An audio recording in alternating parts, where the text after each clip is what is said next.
शहर के निवाह खत्म होने के साथ ही खेतों का सिलसिला भी पीछे रह गया था और सड़क के दोनों तरफ नीम बंजर जमीन पर उगा छितरा जंगल मेरे साथ चल रहा था। मुझे सामने कोई 1.5 फरलांग आगे सड़क किनारे कुछ ढाबे नुमा दुकानें और खोखे नजर आए। मजीद आगे बढ़ा तो पता चला कि ये छोटा सा बाजार एक नहर के पुल के करीब वाक़ है। मैंने मोटरसाइकिल की रफ्तार कम कर दी। मेरा कुछ खरीदने का इरादा नहीं था। मैं उन देहाती दुकानदारों की तजस्सुस भरी नजरों का निशाना नहीं बनना चाहता था। उन्हें मुझे गौर से देखने का मौका मिलता तो मेरी शक्ल सूरत और हुलिया उनके जहनों में नक्श हो जाता। मगर मैं जब उन दुकानों के करीब पहुंचा तो एक वहशत अंगेज ख्याल मेरे जहन में बिजली की तरह चमका। असलम अली और मैं दोनों एक बहुत बड़ी गफलत के मुर्तकिब हुए हैं जो न सिर्फ हमारी मेहनत खाक में मिला सकती है बल्कि हमें या कम से कम मुझे खौफनाक अंजाम से दोचार कर सकती है। उसके साथ ही मेरा तारापुर एटमी प्लांट पहुंचने का इरादा भी हसरत बनकर रह जाता। अभी तो मैंने शायद आधा रास्ता भी तय नहीं किया। ये अंदेशा इतना संगीन था कि मोटरसाइकिल के ब्रेक पर मेरे पांव का दबाव खुद ब खुद बढ़ गया। मैंने मोटरसाइकिल सड़क किनारे खड़ी की और पेट्रोल की टंकी का ढक्कन खोलकर जल्दी से अंदर झांका। मुझे बगौर देखने पर टंकी की तह में बहुत मामूली से पेट्रोल की झलक दिखाई थी, यानी मोटरसाइकिल किसी भी वक्त जवाब देने वाली है। खुदा जाने आगे कहीं कोई पेट्रोल पंप है भी या नहीं। अगर है भी तो मैं इतने से पेट्रोल में वहां तक पहुंच पाऊंगा भी या नहीं। ऐन मुमकिन है मुझे एटमी प्लांट से फरार के लिए भी इसी मोटरसाइकिल का सहारा लेना पड़े। अब उस बाजार के दुकानदारों की नजरों में आने का खतरा मोल लेने के सिवा कोई चारा नहीं था। मैंने मोटरसाइकिल आगे बढ़ाई और उस बाजार की सबसे बड़ी दुकान के सामने रोक दी। मुझे मोटरसाइकिल से उतरकर अपनी तरफ बढ़ते देखकर संदूकची नुमा गल्ले के पीछे बैठा नौजवान दुकानदार चौंका। रोजमर्रा इस्तेमाल की तरह तरह के सामान से भरी दुकान के अंदर मौजूद 55-60 साल का मुलाजिम भी सामने वाले हिस्से की तरफ आ गया। मैं दुकानदार को मुखातिब करने ही वाला था कि उसने मराठी में कुछ पूछा। मुझे उसकी बात का मफहूम ये समझ आया कि मैं क्या खरीदना चाहता हूँ। मैंने गुजराती में कहा, मेरी बेवकूफी कि मैंने बोईसर के पास से गुजरते हुए मोटरसाइकिल में पेट्रोल नहीं डलवाया। क्या यहाँ आसपास कोई पेट्रोल पंप मौजूद है? उसने नफी में सर हिलाया, बोला, अब तो तारापुर जाकर ही पेट्रोल मिलेगा बाबूजी। उसकी बात सुनकर मैं थक से रह गया। मगर तभी मेरी नजर दुकान के आखिरी कोने में खड़ी एक मोटरसाइकिल पर पड़ी। अगर मैं अपनी बातों से किसी तरह इस नौजवान को परचाने में कामयाब हो जाऊं तो शायद ये मुझे अपनी मोटरसाइकिल से कुछ पेट्रोल देने पर तैयार हो जाए। मैंने बज़ाहिर बेपरवाही से कहा, चलो कोई बात नहीं। मेरा ख्याल है मेरी मोटरसाइकिल में इतना पेट्रोल तो होगा कि अपनी मंजिल तक पहुंच जाऊं, वरना जहां इसका पेट्रोल खत्म होगा वहीं छोड़कर आगे पैदल चल पड़ूंगा। मेरा ख्याल है बस 2-3 मील का सफर बाकी रह गया है। मेरी बात सुनकर वो जवान दिलचस्पी भरे लहजे में बोला, आप कहाँ जा रहे हैं मोहतरम? मैंने कहा, मुझे पिच मार्ग जाना है। पेट्रोल न सही तुम मुझे पूजा के लिए फूल और मंदिर में धूनी का सामान और दिए रोशन करने के लिए सरसों का कुछ तेल दे दो। मैं पलघार से आया हूँ और संतोषी माता के दर्शन करने पहली बार पिचमर्ग वाले मंदिर जा रहा हूँ। पता नहीं वहाँ ये सब मिलेगा भी या नहीं। मेरी बात सुनकर दुकानदार ने अकीदत और सताइश भरे लहजे में कहा, बहुत नेक इरादा है सरकार। मेरा नाम राधे श्याम है। मैं भी संतोषी माता का भक्त हूँ।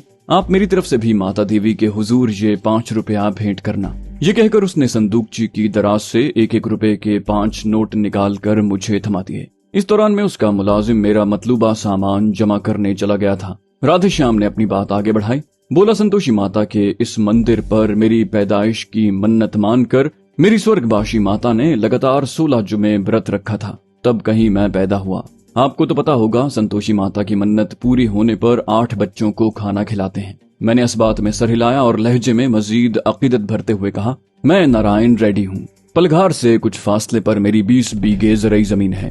मैं अपनी बेटी के ब्याह के लिए मन्नत मांगने जा रहा हूँ। तुम अगर संतोषी माता की देन हो तो इसका मतलब है देवी अपने अकीदतमंदों की सारी आरजुएं पूरी करती है। मेरी बेटी के भी भाग खुल जाएंगे और उसे कोई न कोई अच्छा पति मिल जाएगा। मेरी बात सुनकर राधे श्याम चौंका और हमदर्दी भरे लहजे में बोला, आपकी बेटी का ब्याह क्यों नहीं होता जनाब? भगवान न करे, क्या आपकी बेटी में कोई ऐब है? मैंने झटपट अपनी घड़ी हुई कहानी आगे बढ़ाई। कहा, जिस्मानी ऐब तो कोई नहीं है राधे बेटा, अच्छी खासी सुंदर सुघड़ और पढ़ी लिखी है, मगर नसीब में बहुत बड़ा ऐब है। मेरी बात सुनकर राधे श्याम चौंका, नसीब का ऐब? वो क्या?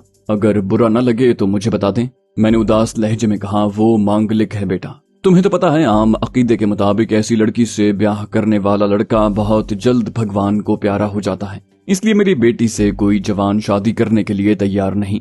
हालांकि मैं पूरे 20,000 रुपया जहेज में देने को तैयार हूँ। राधे श्याम ने मेरी बात गौर से सुनी। इससे पहले कि वो कुछ कहता, मैंने अपनी कहानी मजीद जोरदार बनाने के लिए आगे बढ़ाई। कहा, लोग मुझे कहते हैं किसी पेड़, मिट्टी के बर्तन या कुत्ते से बेटी की शादी कर दूं ताकि उसके नसीब की नहूसत उस पेड़, बर्तन या जानवर पर गिर जाए। उसके बाद उससे ब्याह करने वाले इंसान यानी पति को कोई खतरा नहीं होगा।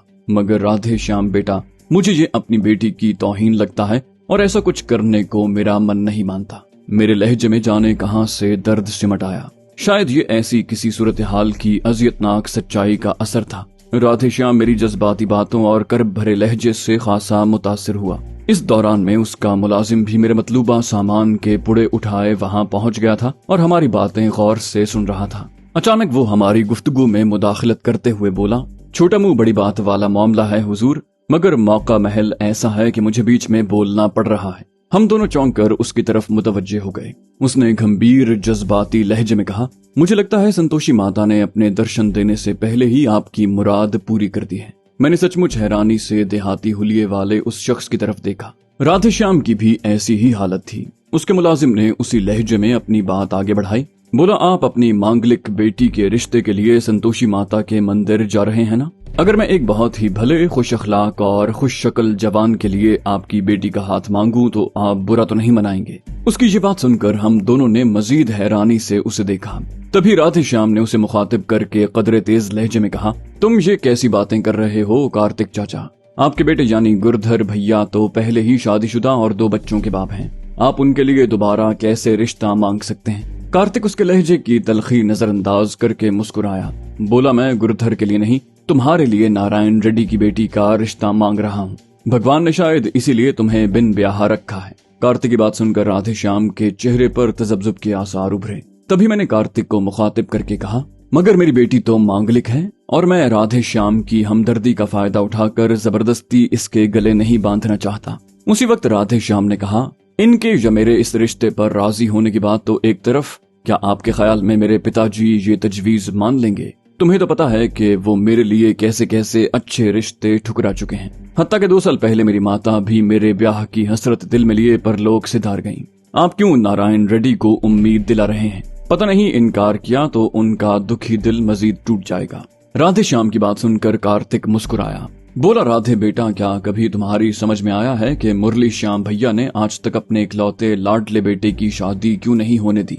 हत्ता कि किसी लड़की के बारे में कभी अपनी स्वर्गवासी पत्नी की बात भी नहीं मानी। कार्तिक का सवाल सुनकर राधे श्याम ने चौंक कर उसकी तरफ देखा।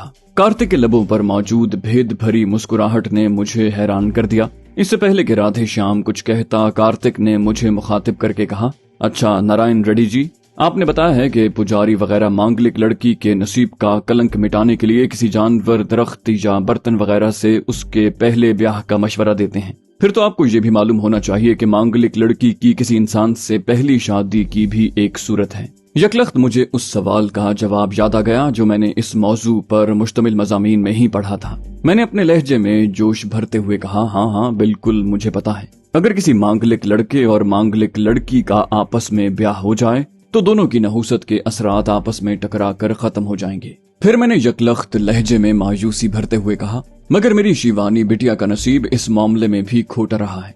मैंने हर तरह कोशिश कर ली मगर कोई मांगलिक कंवारा लड़का नहीं ढूंढ सका। कार्तिक ने संजीदा लहजे में कहा, आप क्या, कोई भी नहीं ढूंढ सकता, क्योंकि लड़के का मांगलिक होना हमारे समाज में कोई इतनी खतरनाक बात नहीं समझी जाती, क्योंकि उससे शादी करने वाली लड़की की मौत की भी किसी को कोई खास फिक्र नहीं होती। यहाँ तक कि अक्सर ऐसी लड़कियों के माँ बाप भी लड़के के मांगलिक होने पर कोई ध्यान नहीं देते। मगर ऐसे वालिदैन की तादाद बहुत ज्यादा है जो ऐसे ऐब को अपने बेटे से वाबस्ता करने के बजाय उसके मांगलिक होने को समाज से छुपाने की हर मुमकिन कोशिश करते हैं। वो अपनी बात पूरी करके राधे श्याम की तरफ मुतवज्जे हुआ।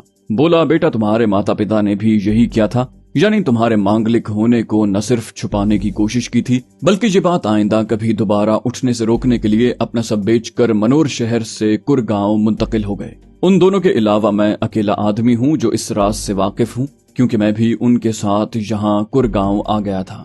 ये सुनकर मुझे भी हैरत का झटका लगा, मगर राधे श्याम तो बुत बनकर रह गया। वो बमुश्किल बोलने के काबिल हुआ। बोला, आप बिल्कुल सच बोल रहे हैं ना कार्तिक चचा? कार्तिक ने हाँ में गर्दन हिलाई। बोला, अगर तुम नारायण रेड्डी जी की बेटी से ब्याह करने को तैयार हो तो मैं वादा करता हूँ कि मैं भाई मुरली श्याम को इस रिश्ते के लिए राजी कर लूंगा, क्योंकि मुझे पता है राधे बेटा कि उसे इस ब्याह पर कोई एतराज नहीं होगा। राधे श्याम ने उसकी बात गौर से सुनी, फिर चौंक कर बोला, कार्तिक चचा, तुम मेरी मर्जी तो पूछ रहे हो, मगर उससे पहले तुम्हें नारायण जी से पूछना चाहिए कि उन्हें मैं दामाद के तौर पर कबूल हूँ या नहीं। मामला मेरी तवक्को से ज्यादा बेहतर अंदाज में मेरे मतलब के रुख पर आ चुका था। मैं तो उसकी हमदर्दी जीत कर उसकी मोटरसाइकिल उधार लेना या कम से कम 10-12 मील के लिए काफी पेट्रोल हासिल करना चाहता था, मगर यहाँ तो मुझे बहुत ही सादतमंद और होनहार दामाद मिल गया था।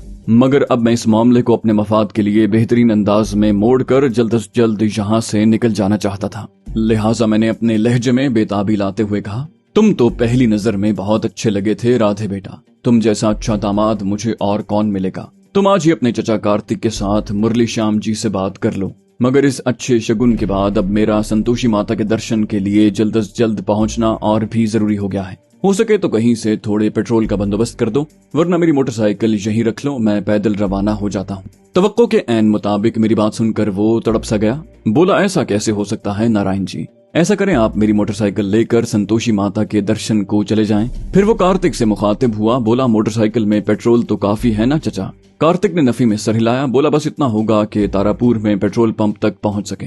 राधे श्याम ने मुतफक्किर लहजे में कहा, ओहो, ये तो मसला पैदा हो गया। वो कुछ देर सोचता रहा, फिर यकलख्त पुरजोश लहजे में बोला, मेरा ख्याल है मैं नारायण जी को अपने साथ मोटरसाइकिल पर ले चलता हूँ। इन्हें संतोषी माता के मंदिर उतार कर मैं सीधा तारापुर चला जाऊंगा और अपनी मोटरसाइकिल में पेट्रोल भरवाने के साथ साथ नारायण जी की मोटरसाइकिल के लिए भी पेट्रोल ले आऊंगा। फिर हम दोनों पिताजी से बात करने कुरगांव चले जाएंगे। मैंने बात बनती देखकर अपनी खुशी छुपाते हुए जल्दी से कहा, इससे अच्छी बात क्या हो सकती है, बस अब देर न करो तो मुझे वापसी पर वहीं मंदिर से साथ ले लेना। मैं आज ही तुम्हारे पिताजी से बात करना चाहता हूँ। अगर वो मान गए तो मैं कल सुबह ही पलखार के लिए रवाना हो जाऊंगा। राधे श्याम ने इस बात में सर हिलाया और कार्तिक को कुछ समझाने के बाद अपनी मोटरसाइकिल दुकान से निकालकर मुझे पीछे बिठा लिया। मेरे अंदेशों के बरक्स मोटरसाइकिल पहली ही किक में स्टार्ट हो गई और हम तारापुर जाने वाली शाहराह पर आगे बढ़ने लगे। मुझे कुछ ही देर में अंदाजा हो गया कि राधे श्याम काफी अच्छी मोटरसाइकिल चला रहा है। सड़क लगभग खाली होने के बावजूद उसने रफ्तार बहुत ज्यादा तेज नहीं की थी।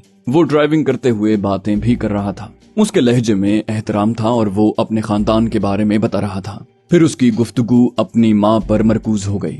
उसे राधे श्याम की शादी का कितना अरमान था। मैं उसकी हाँ में हाँ मिलाता रहा, जबकि दर हकीकत मुझे जल्द से जल्द अपनी मंजिल तक पहुंचने की बेचैनी थी। मेरे अंदाजे के मुताबिक अब संतोषी माता का मंदिर ज्यादा से ज्यादा 1 मील के फासले पर रह गया था। तभी मुझे सामने कोई निस्फ फरलांग के फासले पर सड़क के दाएं किनारे एक जीप तिरछी खड़ी दिखाई दी। मैं इतनी दूर से भी पहचान सकता था कि वो पुलिस जीप है। मजीद आगे बढ़े तो सड़क पर हमारी वाली साइड यानी बाएं तरफ खड़े 2 मुसल्ला पुलिस वाले भी नजर आ गए।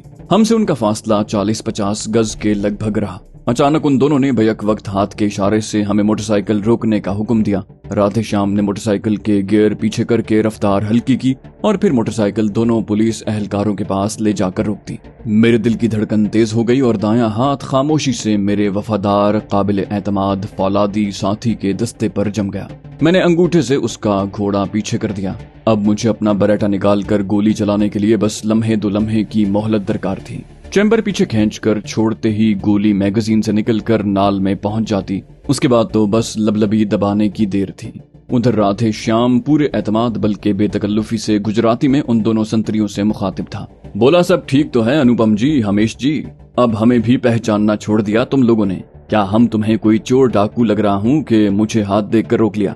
आखिरी जुमले तक पहुंचते पहुंचते राधे श्याम का लहजा तंजिया हो गया था। इस पर उन संतरियों में से एक ने शर्मिंदा से लहजे में कहा, नाराज ना हो राधे श्याम जी, हम थानेदार कांति कोहली के हुक्म के आगे मजबूर हैं। उसने सख्ती से हिदायत कर रखी है कि हर छोटी बड़ी गाड़ी मोटरसाइकिल वाले को रोककर उसका नाम पता पूछो और ये मालूम करो कि वो कहाँ जा रहा है। अगर वो कहे कि मैं एटमी प्लांट जा रहा हूँ तो उसका सिक्योरिटी कार्ड भी चेक करो।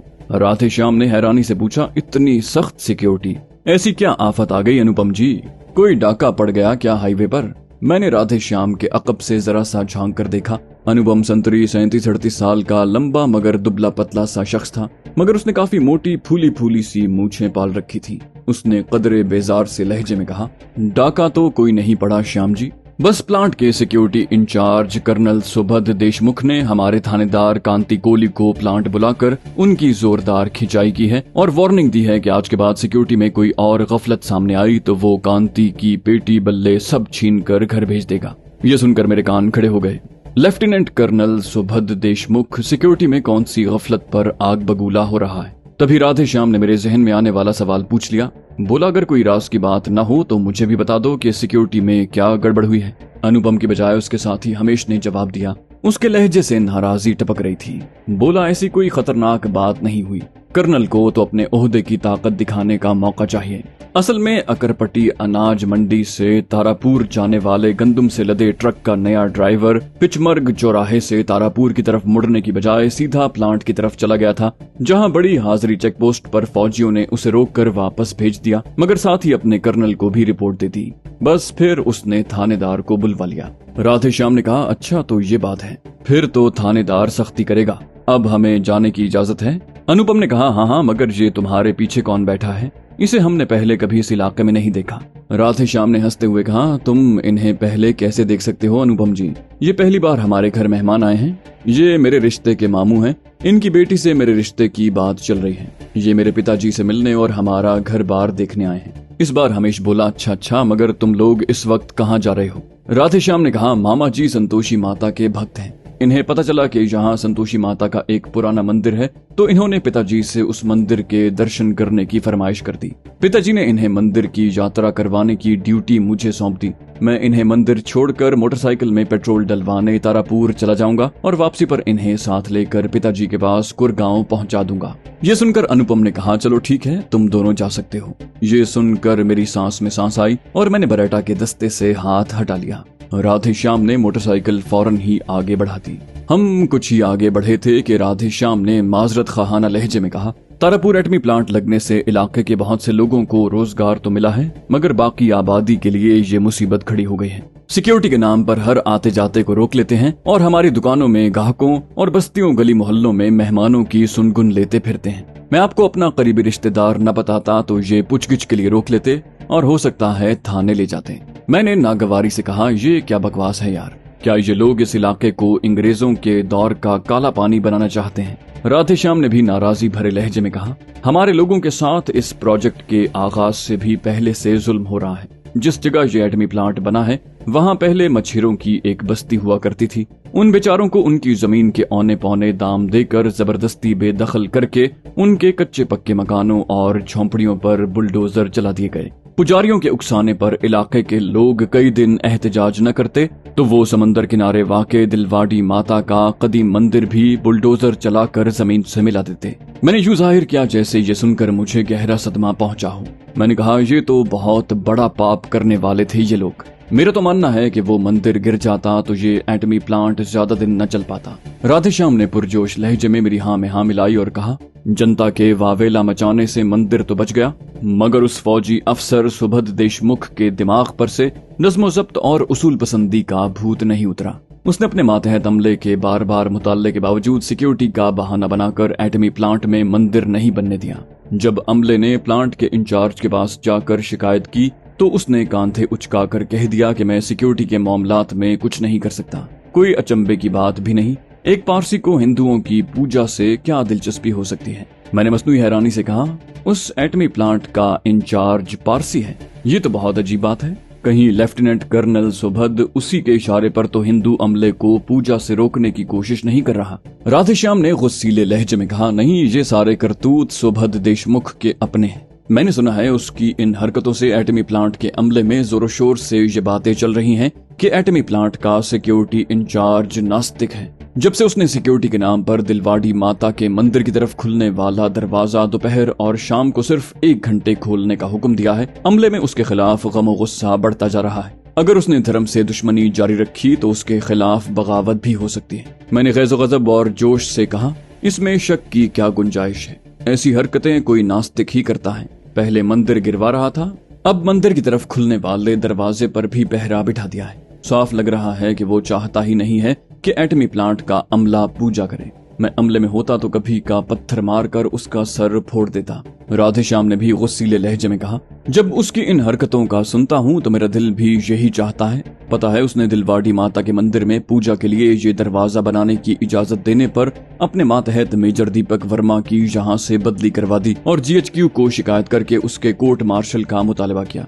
ये 1 महीने की छुट्टी गुजारने नागपुर में अपने गाँव गया था तो मेजर दीपक वर्मा ने अमले के जोरदार मुतालबे पर ये इजाजत दी थी, वरना पहले मंदिर में पूजा के लिए हिंदू अमले को बड़े फाटक से निकलकर 1 मील का चक्कर लगाने के बाद मंदिर जाना पड़ता था। मगर अब इस दरवाजे पर दोपहर 1 बजे से 2 बजे और शाम 5 से 6 बजे तक 1-1 घंटे के अलावा हर वक्त मोटा ताला पड़ा रहता है। इस ताले की कुंजी हवालदार रंजीत सिंह के पास रहती है, जो खुद ताला खोलता है और शाम 6 बजे अपने हाथों से बंद करता है। मैंने तैश भरे लहजे में दांत पीसते हुए कहा, यहाँ तो हर जगह रावण बिठा रखे हैं दिल्ली सरकार ने। प्लांट का इंचार्ज एक पारसी है और सिक्योरिटी चीफ एक दहरिया, जिसने एक सिखड़े हवालदार को हिंदुओं को मंदिर जाने से रोकने के लिए डंडा थमा रखा है। राधेश्याम ने भी तपिश भरे लहजे में कहा, आप ठीक कह रहे हैं नारायण जी, इस एटमी प्लांट पर हमारे धर्म के दुश्मनों ही का राज है। उनकी ताकत के सामने सब बेबस हैं। मैंने उसी गजबनाक लहजे में कहा, राधे बेटा एक बात समझ नहीं आई।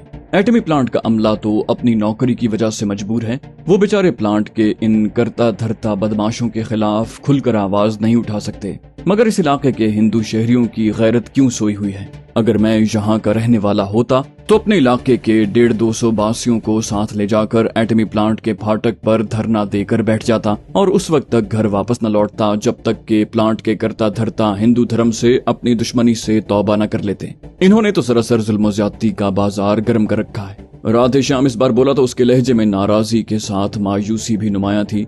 बोला, इस इलाके के ज्यादातर लोग बहुत गरीब हैं नारायण जी। जमीनें ज्यादा जरखेज नहीं हैं और बमुश्किल इतनी फसल होती है कि पूरे साल पेट भर रोटी और तन ढांपने जोगा कपड़ा मिल सके। ऊपर से यहाँ के थाने वालों की जुल्म ज्यादती खत्म होने में नहीं आती। ऐसे बेबस लोग कैसे एहतजाज करेंगे। मैंने कहा, यहाँ के लोगों को बस ये समझाने की जरूरत है कि अवाम से बढ़कर जमहूरी मुल्क में कोई ताकतवर नहीं हो सकता। अंग्रेजों के खिलाफ आजादी की जंग में गांधी जी के साथ कितने अमीर लोग थे। पूरी जंग गरीबों ही के बल पर लड़ी और जीती थी। असल मसला महात्मा जैसी ईमानदार और अवाम का दुख दर्द समझने वाली क़यादत का है। राधेश्याम ने मरूब से लहजे में कहा, बिल्कुल ठीक कह रहे हैं नारायण जी, आपको तो सियासत की बहुत समझ है। किसी सियासी पार्टी में शामिल हैं क्या? मैंने कहा, अवाम का दुख दर्द और मसाइल समझना और उनमें शरीक होना ही सियासत है राधे बेटा। इसके लिए किसी पार्टी में शामिल होना या रहनुमा बनना जरूरी नहीं। अगर अपने गली मोहल्ले आसपास दुख झेलते मसाइल की दलदल में धंसे बासियों के लिए अपने दिल में सच्ची हमदर्दी रखते हो तो तुम भी सियासी रहनुमा बन सकते हो। बल्कि तुम तो ये काम बहुत अच्छी तरह कर सकते हो, क्योंकि तुम बाकी लोगों की तरह दाने दाने को मोहताज नहीं। राधेश्याम ने नीम रजामंद लहजे में कहा, गांधी जी ने तो वकालत पढ़ी थी। मेरी तालीम ज्यादा नहीं है और मुझे तकरीर करना भी नहीं आती। मैंने कहा, तालीम या तकरीर का फन लाजमी शर्त नहीं है। अच्छे और सच्चे रहनुमा के लिए दलेर और आम लोगों के हक के लिए डट कर खड़े होने वाला बंदा होना जरूरी है। तभी शाम कुछ कहने ही वाला था कि मुझे फरलांग भर के फासले पर दाएं हाथ पर सड़क से कोई 100 गज हटकर बना कदीम तर्ज का एक मंदिर दिखाई दिया। राधेश्याम भी देख चुका था। उसने कदरे जोशीले लहजे में कहा, हम दोनों बातों में ऐसे खोए कि सफर कटने का पता ही न चला और संतोषी माता के मंदिर के पास पहुंच गए।